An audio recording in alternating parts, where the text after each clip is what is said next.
کہتے ہیں کہ قیامت والے دن جب اعمال تولے جائیں گے تو وہ ترازو جبر رحمت پہ لگائیں گے، جبر رحمت پہ تو قیامت کا میدان ہی نہیں ہوگا، تو یہاں کیوں لگائیں گے؟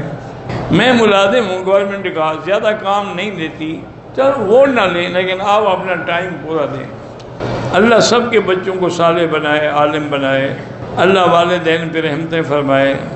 اگر راستے میں لیٹ ہو جائیں، مرد بھی ہیں، کپڑا آگے گرا لیں، نماز میں گرانے کی کوئی ضرورت نہیں ہے، وہ بھی نماز پڑھیں گے، کیا تمہارا چہرہ دیکھتے رہیں گے نماز میں؟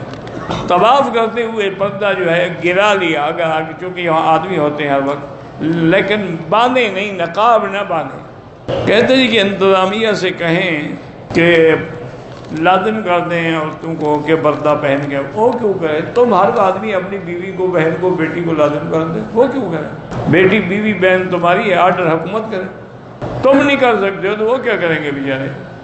ایک آدمی ڈنڈا لے کے کھڑا ہو جائے پھر کہیں گے آنے نہیں دیتے۔ قبروں کے اوپر جو شناخت کے لیے تختی لگائیں یا سنگ مرمر کا، بالکل ناجائز ہے۔ میں پاکستان سے دبئی آیا، دبئی سے جدہ آیا، جدہ میں آ کے احرام باندھا، دم دے دیا، ٹھیک کیا، بس سیٹ کے اوپر بیٹھ کے جہاز میں اشارے سے نماز نہیں پڑھ سکتے، اتر کے قضا کر لیں اگر جہاز میں جگہ نہ ہو۔ اگر آپ کا کسی چیز پہ قبضہ نہیں ہے تو اس کا شریعت میں بیچنا ناجائز ہے۔ مثلا میں مکان بیچنا، پہلے وہ مکان میرے قبضے میں بھی تو ہو نا، اس کے بعد مجھے بیچنے کا حق ہے۔ مسجد عائشہ سے احرام افضل ہے یا طائف سے؟ چونکہ طائف تو میقات ہے، مسجد عائشہ تو ہل ہے، میقات تو نہیں ہے۔ اللہ عالم الغیب ہے، زمین بنائی تو زمین ہلنے لگی، پھر پہاڑوں کو گاڑ دیا، تو عالم الغیب تو پہلے ہی جانتے تھے، یعنی پہاڑ پہلے گاڑ دیتے۔ کوئی حرکت کرے گا تو تھپڑ لگے گا نا، جب تک آپ حرکت نہ کریں آپ کو تھپڑ کیوں مارا جائے؟ بہرحال بیر روحہ میں حضور نے لعاب تو نہیں ڈالا، غسل فرمایا تھا۔ عورت اپنے محرم کے ساتھ عمرے پہ آئی ہے، اب وہ طواف زیادہ کرنا چاہتی ہے تو محرم کے بغیر کر سکتی ہے؟ ہاں کر سکتی ہے۔ جن کی اولاد نہیں ہے اللہ ان کو صالح اولاد عطا فرمائیں۔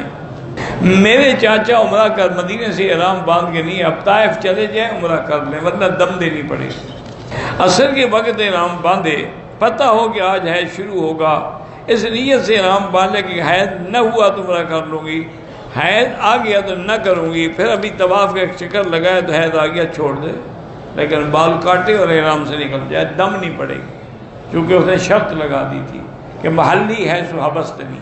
کسی کا وضو ہر 2 منٹ کے بعد ٹوٹ جاتا ہو، ہر نماز کے لیے نیا وضو کرے، اور عصر کا وضو پھر مغرب تک کافی ہے۔ باتھ روم میں وضو ہو جاتا ہے، جب غسل ہو جاتا ہے تو وضو کیوں نہیں ہو جاتا؟ عجیب آدمی ہے۔ دم کا گوشت خود کھا سکتا ہوں، نہیں کھا سکتے، میرے اوپر دم ہے لیکن میں دوسرا عمرہ کروں، آپ دوسرا عمرہ کرتے رہیں، جب اللہ توفیق دے دم ادا کریں۔ کعبۃ اللہ کی تصویر آپ لے سکتے ہیں، انسانوں کی تصویر لینا منع ہے، بلڈنگ کی یا عمارت کی یا گھر کی تو منع نہیں ہے۔ میں نے مسجد مدرسہ عائشہ بنایا ہے، اللہ کامیاب فرمائے۔ میں مدینے سے واپس آ رہی تھی، حیض لیکن میں نے حیض کے ہاتھ میں عمرہ کرنے کی نیت کی، میں نے کہا کہ نیت کر لو، جب 2 یا 3 دن بعد حیض سے پاک ہو جاؤ تو عمرہ کر لینا۔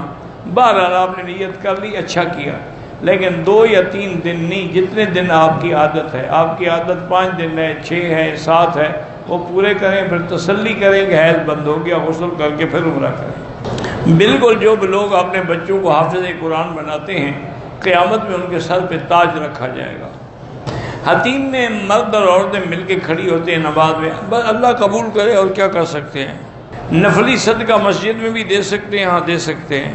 میرے بچوں کو تھیلیسیمیا کی بیماری ہے، اللہ شفا دے، قسطوں پہ گاڑی لینا جائز ہے۔ ملتزم وہ ہے کہ حجر اسود سے لے کر دروازے تک جو جگہ ہے یہ ملتزم ہے۔ ایک عمرہ ساری امت کے لیے نہیں ہوتا، ایک بندے کے لیے ہوتا ہے۔ مسجد عائشہ سے نیت کر سکتے ہیں، ہاں کر سکتے ہیں۔ آج کل کے دور میں اگر صحیح مرشد ملے تو بیعت کرنا لازم۔ میں نے عمرہ کرتے ہوئے 8 استلام تو کیے تھے، ایک بھول گیا، کوئی بات نہیں۔ جن لوگوں کے بچے ڈیلیوری کے وقت مر جائیں ان کے لیے بھی وہ شفاعت کا ذریعہ بنیں گے۔ رمضان المبارک میں قرآن سناتا ہوں، سنا دیتا ہوں، پریشانی نہیں ہوتی۔ غیر رمضان میں پڑھتا ہوں تو تلاوت کے بعد اس پارے کی زبانی پڑھنے میں یادداشت ساتھ نہیں دیتی، بہرحال میرے بھائی، جب رمضان میں آپ صحیح پڑھ لیتے ہیں تو انشاءاللہ آپ پڑھتے رہیں بس۔ دشمنان کافی عرصے سے پریشان کرتے ہیں تو ان کے لیے اللہم انا نجعلک فی نحورہم ونعوذ بک من شرورہم پڑھا کریں اور دعا کیا کریں۔ پابندی نماز کے لیے اللہ والوں کے ساتھ صحبت اختیار کریں۔ میرے والد صاحب نے چچا کی دکان پہ قبضہ کر لیا تھا، میں نے وہ قبضہ چھین لیا۔ والد صاحب ناراض ہیں، جب غلط ناراض ہیں تو اللہ تو جانتے ہیں۔ آپ چاچے کی چیز ان کو دے دی، یہ نہ ہو کہ وہ چاچے سے انہوں نے چھینا تھا، تم نے ان سے چھین لیا۔ ان جن کا ہے ان کو واپس کرو۔ میں نے اپنے بیٹے کا نام ارحم رکھا ہے، ٹھیک ہے۔ میرے سر پہ بال چھوٹے تھے، اس طرح پھیر دیں۔ انہوں نے کہا اس میں قصر بھی جائز ہے۔ بہرحال اگر بال کاٹے ہیں تو پھر تو ٹھیک ہے، نہیں کاٹے ہیں تو دم پڑ گئی۔ دیت سعودی کرنسی کے مطابق تقریباً 1,60,000 ریال۔ وہ کبھی زیادہ ہو جاتی کبھی کم، چونکہ 100 اونٹ کی قیمت ہوتی ہے نا، تو جب اونٹوں کی قیمت بڑھے گی دیت بھی بڑھ جائے گی، کم ہوگی تو کم ہو جائے گی۔ احرام کی حالت میں بھی عورت پردہ کرے، آگے کپڑا لٹکا کے رکھے۔ مجھے انگوٹھی ملی ہے مسجد میں، اگر وارث کوئی نہ ہو تو اس کے پیسے کر کے کسی مدرسے میں جا کے پاکستان غریب مدرسے میں دے دینا۔ جس کے لیے ہم حج بدل کریں اس کے گھر والوں سے اجازت لینا ضروری ہے، کوئی ضروری نہیں۔ میری بہن غیر مسلم سے شادی کی، لڑکے نے اسلام قبول نہیں کیا۔ میرے ماں باپ لڑکے کی عزت کرتے ہیں تو میری بہن کو نکاح میں رکھنا چاہیے؟ بالکل نہیں۔ غیر مسلم سے نکاح لڑکی کا ہو ہی نہیں سکتا، وہ تو نکاح ہوا ہی نہیں، کیسے نکاح ہو گیا؟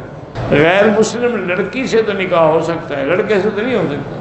توبہ کرے، فوراً علیحدہ ہو جائے۔ جہاز میں سیٹ پہ بیٹھ کے نمازیں نہ پڑھیں، بلکہ اگر کھڑے ہونے کی جگہ نہ ملے تو پھر اتر کے قضا پڑھ لیں۔ سستی اور کاہلی کے لیے کون سی دعا پڑھیں؟ اللہم انی اعوذ بک من الہم والحزن واعوذ بک من العجز والکسل واعوذ بک من الجبن والبخل واعوذ بک من غلبۃ الدین وقہر الرجال۔ میں نوجوان آدمی ہوں، جسم میں تھکاوٹ بہت ہوتی ہے، تو آپ زیادہ سے زیادہ طواف کریں، انشاءاللہ تھکاوٹ چلی جائے گی۔ یہ میں نہیں بتاتا، حدیث میں ہے۔ شقونا بالضعف الی رسول اللہ، صحابہ نے کہا، ہم نے عرض کیا کہ یا رسول اللہ ہمیں بڑی کمزوری ہوتی ہے، فرمایا علیکم بالنصر، تیز تیز چلا کرو۔ میری ہمشیرہ گھر میں والدہ اور بہن اور پھپھی کو تراویح پڑھاتی ہیں، کوئی عرض نہیں، ٹھیک ہے۔ بھائی گزارش یہ ہے کہ میں نے نہیں کہا جھینگا حلال ہے، کیوں تم ایسی باتیں لکھتے، کیوں جھوٹ لکھتے ہو؟ میں نے فتویٰ دیا، میں نے آپ سے کہا کہ میں نے علماء بنگال سے پوچھا تو انہوں نے کہا کہ یہ مچھلی کی قسمیں حلال ہے، اور جن کا تم حوالہ دے رہے ہو نا، جن سے میں نے پوچھا تھا وہ ان کے استادوں سے بھی بڑے عالم ہیں۔ ایسی باتیں لکھ دیتے، آپ نے یہ کہا، آپ نے یہ کہا، آپ نے یہ کیا کہا؟ میں جا کے غور سے سنو۔